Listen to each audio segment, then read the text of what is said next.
नमस्कार, एबीपीएनएल न्यूज़ पर आपका स्वागत है। मैं हूं मनीषा राणा। प्रस्तुत है आज का मुख्य समाचार। भारत में फिर बढ़े कोविड-19 के केस, JN.1 वेरिएंट की रफ्तार तेज। भारत में कोरोना वायरस के केस तेजी से बढ़ रहे हैं। दिल्ली, केरल, तमिलनाडु, महाराष्ट्र, कर्नाटक, गुजरात आदि राज्यों में नए मामले सामने आए हैं। यह राज्य भी अलर्ट मोड में है। केंद्रीय स्वास्थ्य मंत्रालय भी पूरी तरह सतर्क है और अपनी विभिन्न एजेंसियों के माध्यम से स्थिति पर लगातार नजर रख रहा है। इस बीच महाराष्ट्र के थाने और कर्नाटक के बेंगलुरु में एक एक कोरोना मरीज की मौत की खबर है। ऐसे में सवाल उठता है कि क्या कोविड-19 का मौजूदा वेरिएंट खतरनाक है, क्या जान ले सकता है।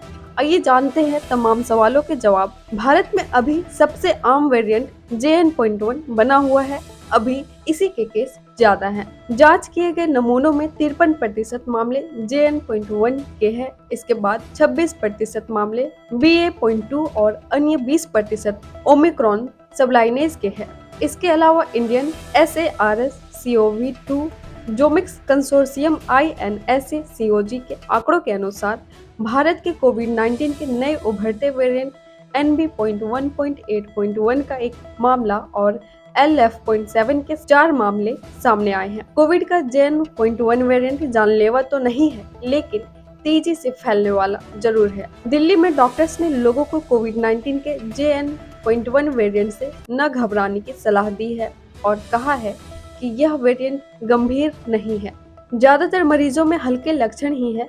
न्यूज एजेंसी PTI के मुताबिक Indian medical association junior doctors network IMA-JDN के राष्ट्रीय प्रवक्ता डॉक्टर ध्रुव चौहान का कहना है कि लोगों को JN.1 वेरिएंट से घबराने की जरूरत नहीं है।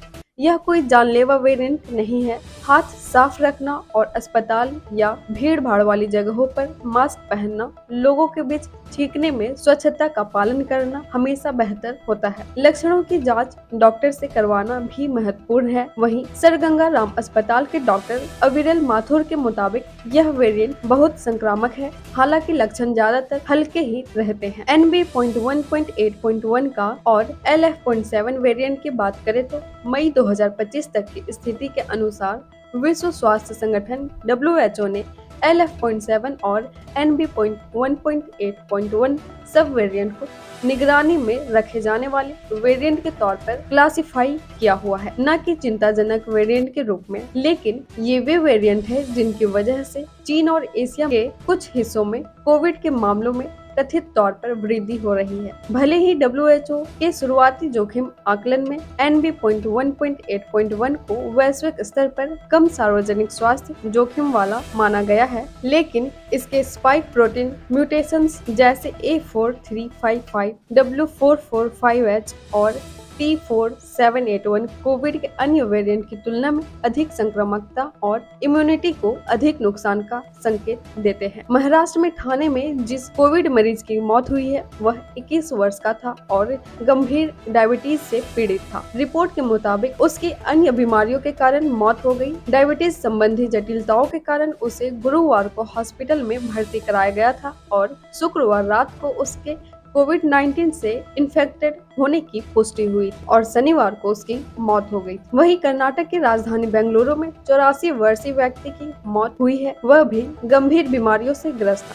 उनकी जांच रिपोर्ट शनिवार को आई थी, जिसमें उन्हें कोविड-19 से इन्फेक्टेड पाया गया। बुजुर्ग को 13 मई को बेंगलुरु के व्हाइटफील्ड स्थित एक प्राइवेट हॉस्पिटल में भर्ती कराया गया था और 17 मई को उनकी मौत हो गई। डॉक्टर अविरल माथुर के मुताबिक रोकथाम सबसे अहम है। लोगों को भीड़ भाड़ वाली या बंद जगहों पर मास्क पहनना चाहिए और हाथों को साफ रखना चाहिए। साथ ही अस्वस्थ होने पर गैर जरूरी यात्रा से बचना चाहिए। सुनिश्चित करें कि बूस्टर डोज सहित आपने वैक्सीन की सभी डोज ले ली है। देश में कोरोना वायरस के 250 से ज्यादा एक्टिव केस सामने आ चुके हैं। कर्नाटक में कोविड-19 के 38 मामले सामने आए हैं, जिनमें से अकेले 32 लोग बेंगलुरु में पाए गए हैं। ठाणे में शनिवार को कोविड-19 इन्फेक्शन के 8 नए मामले सामने आए हैं।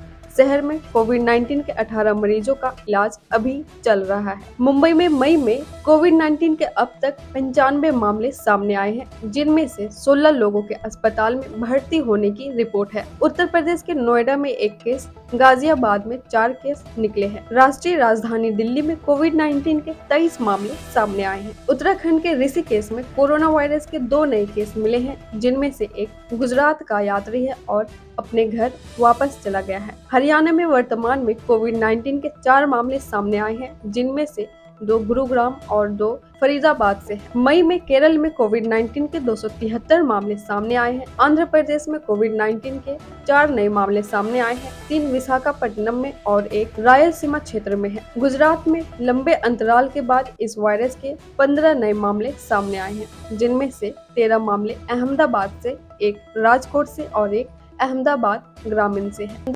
अगर भारत को जानना चाहते हैं तो पहले बुक्स इनवॉइस को जानिए। आज ही प्ले स्टोर से डाउनलोड कर लॉगिन करें। सिर्फ ₹1 में बुक्स इनवॉइस परिवार के साथ जुड़ें।